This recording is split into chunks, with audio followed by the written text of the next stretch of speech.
Looking at the mountain range before him, Jarmo came to the conclusion that it would take him a long time to pass the crown of the world.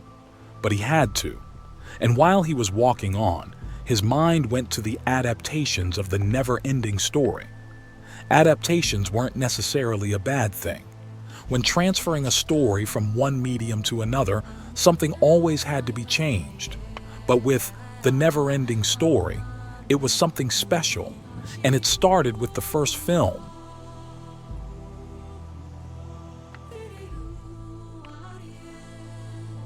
The first adaptation of The Neverending Story was produced in 1984 in Germany by director Wolfgang Petersen. And even the author Michael Ende was involved in the project at the beginning. Wolfgang Petersen himself and Hermann Weigel wrote the script for the film. But problems with implantation soon became apparent. On the one hand, it was not possible to film the entire book. It was too long, and the structure of the story made cuts extremely difficult. If they had made one movie of the book with Atreus' quest as the first half, they would have only had about an hour for the story, which is full of essential details. The same applies to the second half, Bastian's adventures in Fantasia. The film would then have been a rough summary of the events. So the decision was made to focus this film on the first half of the book and Atreus' quest. Then there were also technical problems. Take for example the creature Igramul, called the Many, which is essentially a large swarm of intelligent insects acting as one entity. Something like this couldn't be done in terms of special effects in the 1980s, so the whole scene was deleted. Atreus' skin color, which is actually green, was also not implemented because during test shots they couldn't find a color that looked good on the actor Noah Hathaway. The role of Bastian was cast with Barrett Oliver, but Oliver was rather petite and slim and had nothing in common with Bastian from the book, who was chubby and had knock knees. The childlike Empress was portrayed by Tammy Stronach, who was apparently transitioning between baby teeth and final teeth at this point. One report said Stronach lost both front teeth and had to wear a temporary denture. In the scene where she speaks directly into the camera, she not only has to act, but has also to be careful not to have a lisp. She did both very well. In general, you can say that the actors were very well chosen. Even though Barrett Oliver didn't fit into his role, he did a good job, as did the actors in general. Fun fact on the side, on the poster you can see the character Teeny Weeny riding his racing snail at the top left. This character is portrayed by Dee Broy, who, among other things, played the Oompa Loompas in the remake of Charlie and the Chocolate Factory. But many problems came from the implementations themselves. Ende had found very good imaginative descriptions in the book. For example, the nothing is described with the words, "It's as if you were blind when you look at it." How should you capture such an impression on film? What Ende definitely didn't want was to portray the nothing as something violent, like a natural disaster. Fantasia dissolved into the nothing. It was not sucked in like a black hole. But Petersen and the trick technicians turned the nothing into a gigantic hurricane. The Oracle of Uyulala was not a voice wafting through a colonnade, but two sphinxes. Speaking of sphinxes, the sphinxes that form the first entrance to the Oracle shot laser beams from their eyes. Falkor, the luck dragon who was supposed to look more like a friendly Chinese dragon, was given the face of a giant white dog, presumably so that plush toys could be made and sold. At the climax of the story, when Bastian hesitates to say the childlike Empress's name, a huge thunderstorm blows through the scene to add some drama, I guess. By the way, the old man from the Wandering Mountain is completely missing from this scene, probably due to time constraints. Some critics found the film was too long anyway. Michael Ende was downright angry about this adaptation. At first he tried to stop the whole project, but was unsuccessful. He had sold the film rights, so he could no longer influence it. but he got his name removed from the project. As for me personally, I think this film is a good adaptation that has its weaknesses in some places. For me, it's not a classic, and I understand why Michael Ende rejected this adaptation, but that doesn't mean the film needs to be condemned as such. Unfortunately, one of the things missing from the film are the motives. There's only in the scene with Gmorg where they mention what it means when the world of fantasy is destroyed. There they could have done more. And by the way, the film was shot at the Bavaria Studios in Munich, Germany. And I've already been there and seen props and sets from the Neverending Story. Ha ha. Now, the story wasn't finished yet. Okay, a Neverending Story is never finished, but the second half of the book was still missing.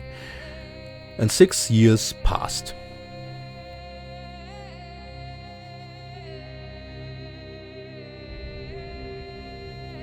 Michael Ende had good reasons to reject the first film. This has to be said too. But in 1990, the sequel was released in cinemas, The Neverending Story 2, The Next Chapter. All roles were recast except for one, that of the bookseller Carl Conrad Coriander. Bastian was portrayed by Jonathan Brandis, who later played the role of the computer genius Lucas Wolanczak in the series Sequest DSV. Atreyu by Kenny Morrison, Alexandra Jonas as the childlike empress, and Clarissa Bird as the sorceress Xaide. The story is not a direct continuation of the first film, and in turn changes some of the story's motives. The film begins with Bastian, who is not accepted into the swimming team because he doesn't dare to jump from the 5-meter diving board. What? When I saw this in this movie, I thought, how ridiculous, how completely ridiculous from the coach. But hey, it's a crazy world, isn't it? Okay, let's go on.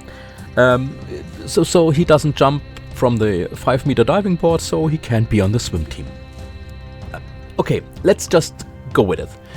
In Coriander's bookstore, he's looking for an advice book when he finds The Neverending Story. Bastian wants to read it because he already knows it, but Coriander warns him, stories change every time you read them. Bastian takes the book with him and notices that the words in the text disappear. The childlike empress brings him to Fantasia to help against a major threat. Fantasia is in distress because an unknown force is holding the childlike empress prisoner in the ivory tower, and the stories of the inhabitants of Fantasia are disappearing.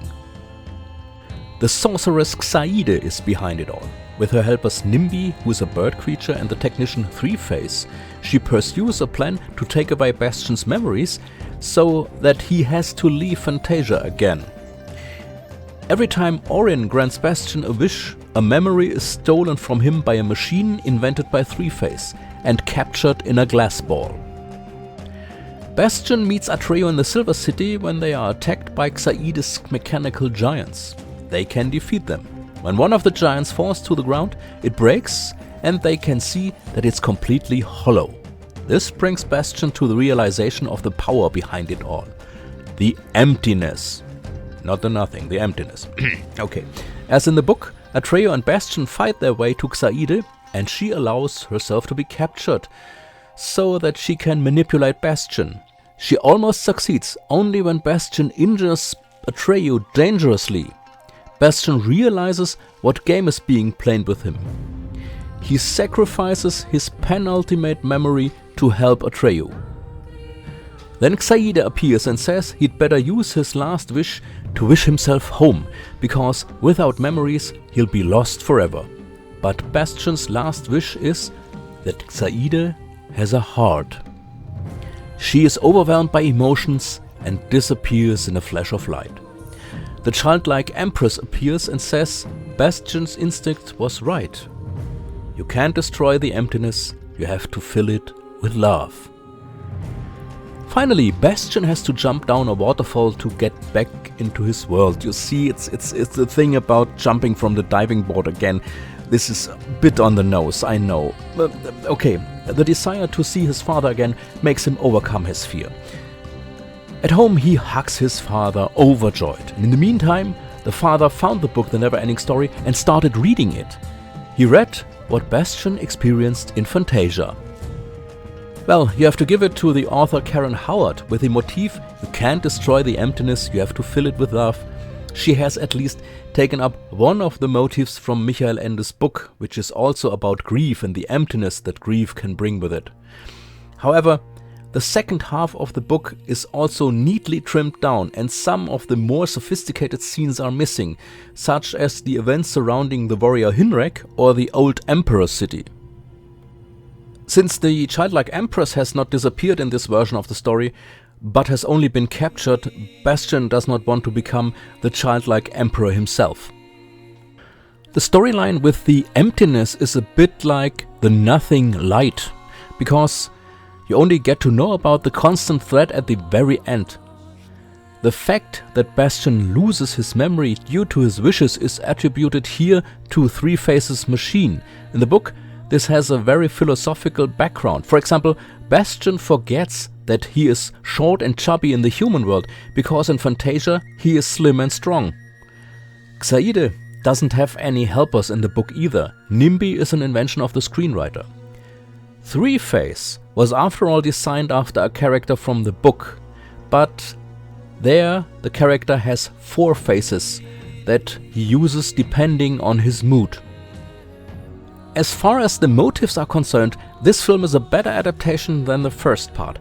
However, it is again very tailored to popcorn cinema, and also not without problems.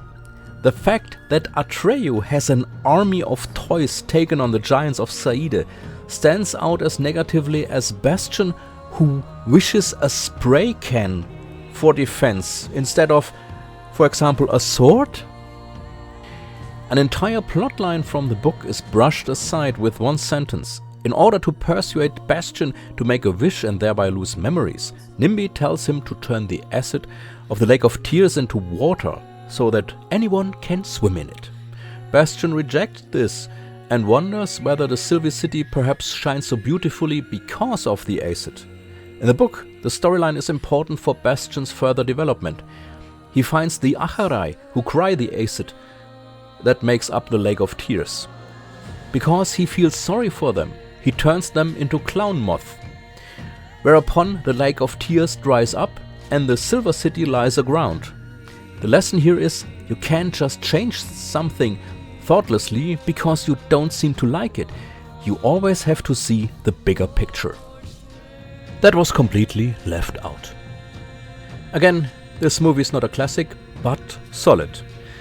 Nevertheless, Michael Ende didn't like it either and called it, together with the first film, a gigantic melodrama made of kitsch and commerce, plush and plastic. It is said that producer Dieter Geisler, who was working for Bavaria Film at the time, always wanted to make a trilogy of movies. Because there are so many motives and wonderful pictures in the book that you just can't leave out. Well, wouldn't you know it?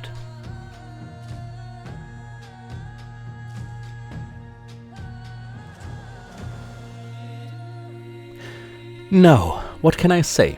There was a time in the 1980s and 1990s when films about strange worlds somehow had the tendency not to take place in these strange worlds, but to bring the characters from these worlds to present-day Earth. Masters of the Universe is such a film. Or The Neverending Story 3, Return to Fantasia. By the time this film came out in 1994, Michael Ende was already seriously ill. He was diagnosed with stomach cancer and died in August 1995. He probably never saw this film. And it's better this way. I have to say one thing in advance. If you have seen the film and like it, that's okay. More power to you. As for me, I want to tell a little story told to me by a friendly stone troll that I met here in the mountains called the Crown of the World. Once upon a time, a Hollywood screenwriter came to Fantasia for inspiration. He was supposed to write the script for the third part of the film series, The Neverending Story, but the parts of the book that had not yet been made into a film could not be brought into a consistent script. But since the author had no idea what exactly he wanted, he stumbled from one place in Fantasia to the next before ending up in the Old Emperor City. In the Old Emperor City lived those travelers to Fantasia who had lost all their memories through using Orin and no longer knew who they were or where they were going. The city looked like that. Houses randomly put together and their residents wearing and doing crazy things. The city was administered by the monkey Argax. Since the residents could no longer speak, he came up with a game for them to throw dice that didn't have numbers on them, but letters. They wrote down these randomly thrown together letters, and maybe, if they played the dice game long enough, something worthwhile would emerge. The screenwriter stood next to these people to see what they were doing, but the book he was carrying, The Neverending Story, fell out of his pocket. Since the people of the Old Emperor City didn't know what it was, they wanted it, but they got into a fight. They grabbed the book and eventually tore it into little pieces that fell like snow between the dices with the letters. The screenwriter looked at it. At first he was annoyed because they had torn the book into small pieces, but then he saw the pieces of paper lying between the letter dices, and he wrote the whole thing down. And this is how the script for the film The Neverending Story Part 3 was created. This time the entire cast was replaced. We have Jason James Richter as Bastian. Jason James Richter was famous at the time for being the star of this orca drama Free Willy. I think that's the reason why they took him.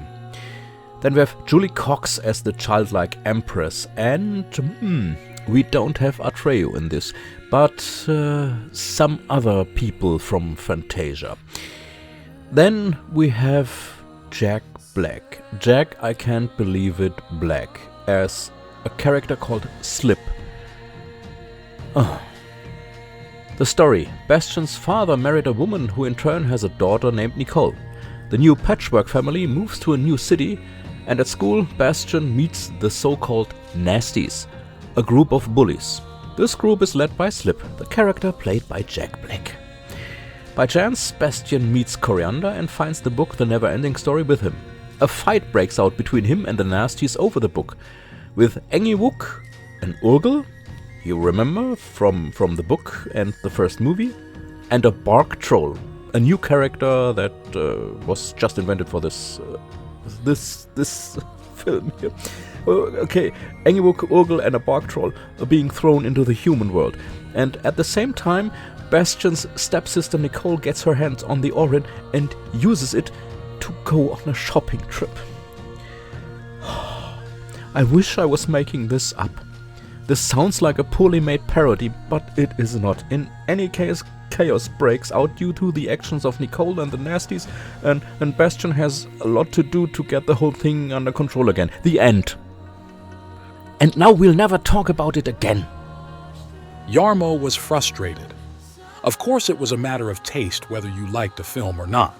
But why did such a work have to be called The Neverending Story, when all it had to do with it was that name and a few characters carelessly torn from the pages of the story? He tried to imagine what Michael Ende would have said about the film, and then he remembered something the film's producer, Tim Hampton, had said. Michael Ende no longer had control over the film rights, so they could do whatever they wanted without consulting him. He even seemed proud of it. Jarmo saw the result here in Fantasia. The inhabitants of Fantasia were only wooden, twisted images of themselves.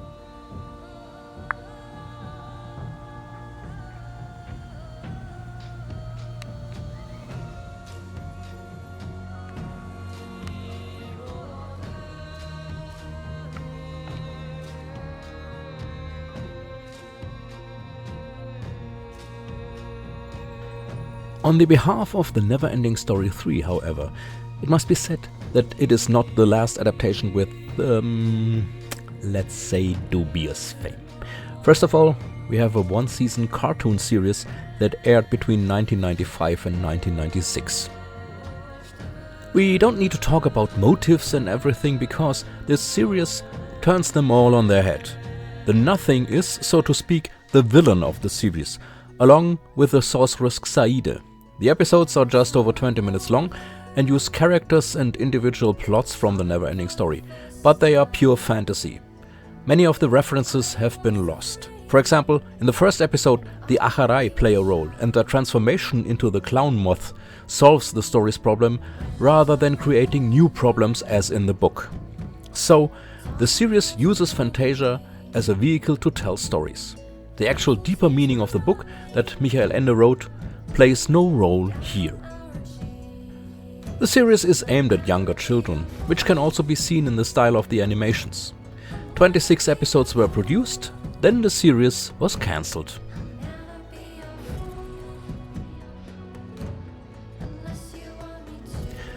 Practically the most recent adaptation is the series Tales from the Neverending Story.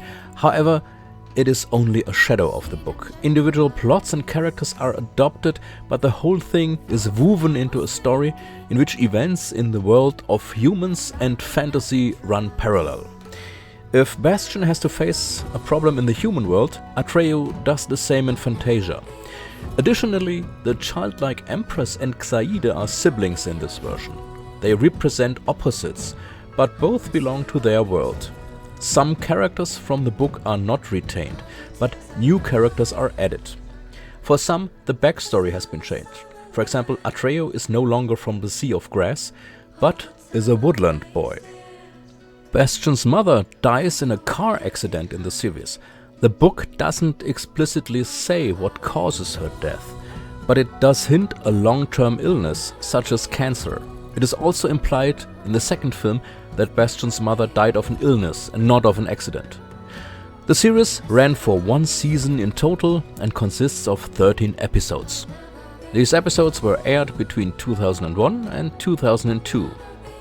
The 13 episodes have been re-edited into 4 longer movies.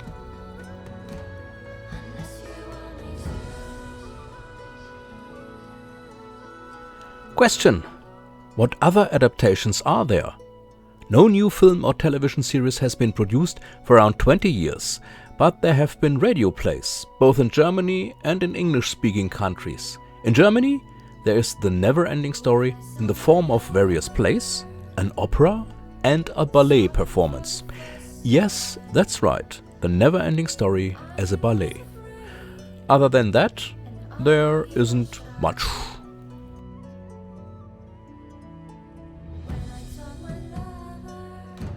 Revisiting all these stories brings up a question: what comes next? Apparently, a remake was planned in 2009, but it didn't happen. But in September 2022, the magazine Deadline reported that the film and series rights for the Neverending Story were being reassigned and that there had been a bidding war between studios and streaming services. However, it turns out, we can only hope that we get a new version of the Neverending Story with modern special effects, but at the same time closer to the motifs of the original than the previous adaptations. With these thoughts in his head, Jarmo continued walking. Things should slowly go downhill again. Hadn't he crossed the crown of the world yet? But as he climbed down a rock, he saw it. There it is. A lake that glittered in the sun. That could only be the Silver Lake. Jarmo wanted to run, but there was a steep slope ahead of him. He looked around and realized he had to walk around a rock formation to approach the lake from the other side. The route would be a detour, but at the same time it would be the only one. Then Jarmo remembered what he had been told. He would still have to cross a forest to get to the lake. And as he walked around the rock formation, he saw the path that led him directly into a forest. He hadn't seen the forest before, but now he knew he was on the right track.